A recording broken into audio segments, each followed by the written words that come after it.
Welcome back. Now in this video I'm going to teach you how to draw zones in Thinkorswim.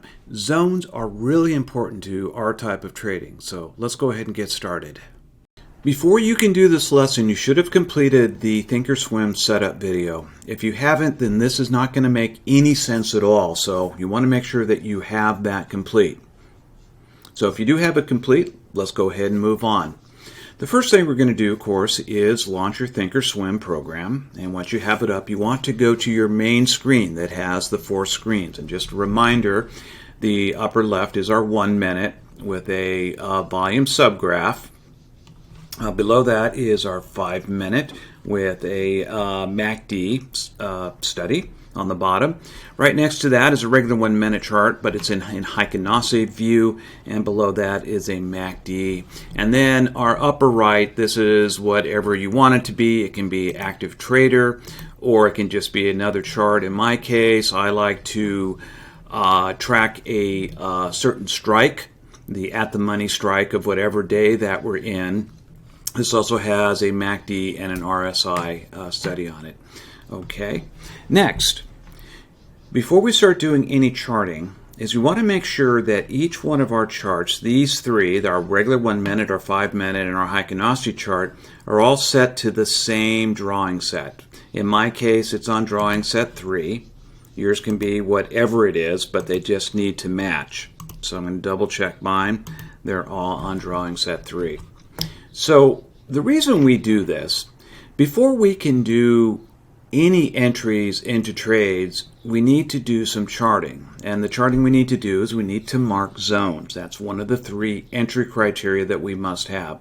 So each morning when I open the live room, we start doing charting as the day progresses. I'm going to go ahead and bring up my 5 minute chart by going to maximize sell here.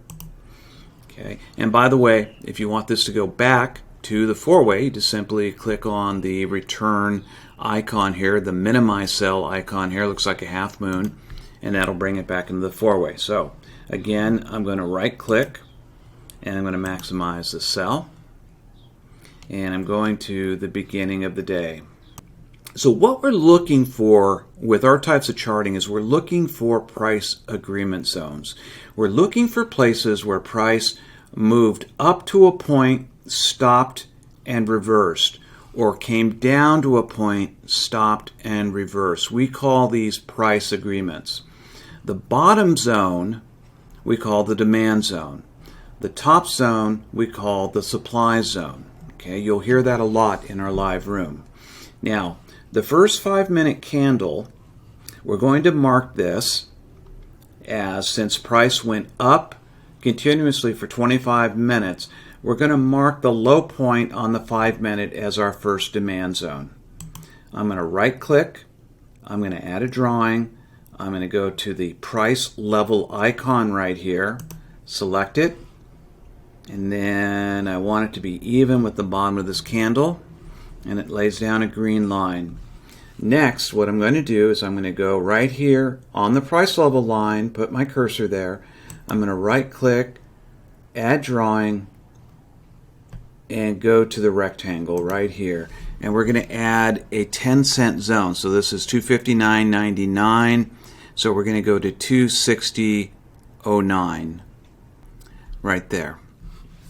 Also, it's a lot easier. Remember, we always want our charts set at 20 cents between each hash mark. So I'm going to widen that out a little bit and then bring this back up so it makes seeing our zones a lot easier. I'm going to go to activate, and I'm going to clean this up a little bit because neatness counts. We want that zone right to be on the line like that. Our demand zones are always green. Our supply zones are always red. The colors, they don't really matter. It's just the colors we have settled on. You can use whatever colors you want. Now, see how we can only go so far in the day? I'm going to go put my cursor in the middle of the zone here. I'm going to right click and I'm going to edit properties, and I'm going to go to the first date here, and I'm going to click it once, so I'm adding a day to it. Now the reason I'm doing this so I don't have to keep dragging this across all day long. It'll put it out one day, which it did. Zoom back in. head back to the beginning. So that's a demand zone. I'm going to squash my chart here a little bit so we can get more on the screen. Okay, now what I'm looking for is where price has gotten to a point and reversed on the top end. This is a perfect price agreement. See how the candles came up to pretty much the same level. That's great.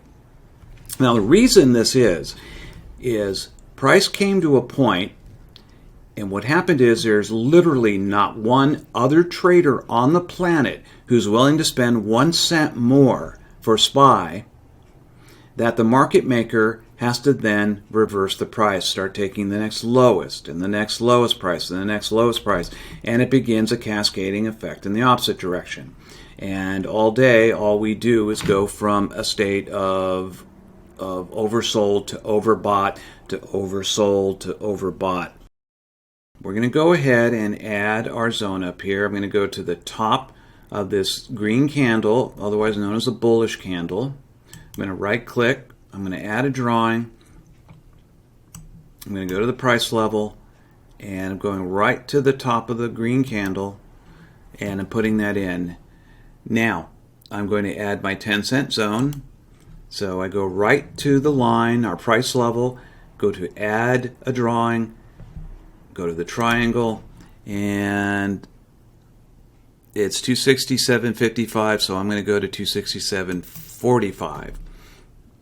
I'm going to activate. I'm going to clean this up a little bit like that, and then I'm going to edit.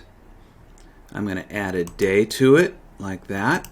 Now we need to make this red, so I'm going to go to it, the zone. I'm going to go edit properties. I'm going to go to the color swatch right here in the middle. I'm going to click on it. I'm going to click on red. I'm going to click on the swatch again, click on more, click on HSV, bring the transparency to 60, like so, OK it, and OK it. Now, we also need to turn the price level red, so I'm going to go here. I'm going to edit properties, click on the color swatch, select red, and OK it. And now we've got a supply zone. Okay, so we have a demand zone and a supply zone. All right, so let's go along and see if we can find another. Here's one right here. You see how price came down, reversed, and started going back up. So we're going to put another one here. There's our price level right there. And then we're going to go here and add our 10-cent zone. And we're at 53, so we're going to go to 63 right there. And as usual, I'm off, so I'm going to clean this up a little bit, do that, and then edit and add a day to it. Okay. Now, I want to show you something. I'm going to squash this down a little bit so you can see more of it. Now, the red zone here, the supply zone, and the green one, demand zone, these are called major zones, okay? And whenever price goes beyond that point, like it does here, these will become minor zones. Or whenever we mark an internal zone, these become minor zones. And what we do with minor zones is we turn them gray. I'm going to, right click, edit properties. I'm going to go to the color swatch. I'm going to pick gray, and then again, color swatch, more, HSV, 60, and OK it. And then we're going to go to the price level, edit, turn it gray. Okay, it's a minor zone. What you're going to notice as you do this is that these zones have gravity. And one of the importance of zones is that price tends to come to them and come back to them again and again until they break out. And also, when price nears a zone, it tends to stop and reverse.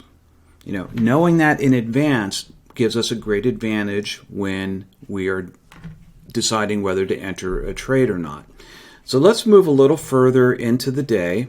You can see how price, when we established the supply zone, it came off, went up, came back down, reestablished the zone, tried to push through, couldn't, came back up, almost got to the supply zone, came back down to VWAP, bounced off VWAP, came back down again to this zone, and pushed back up, and then finally pushed through.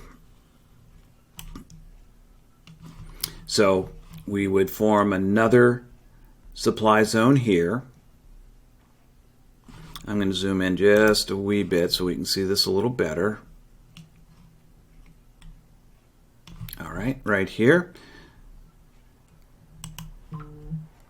I'm going to add a price level right to the top of that. And I'm going to add a 10-cent zone.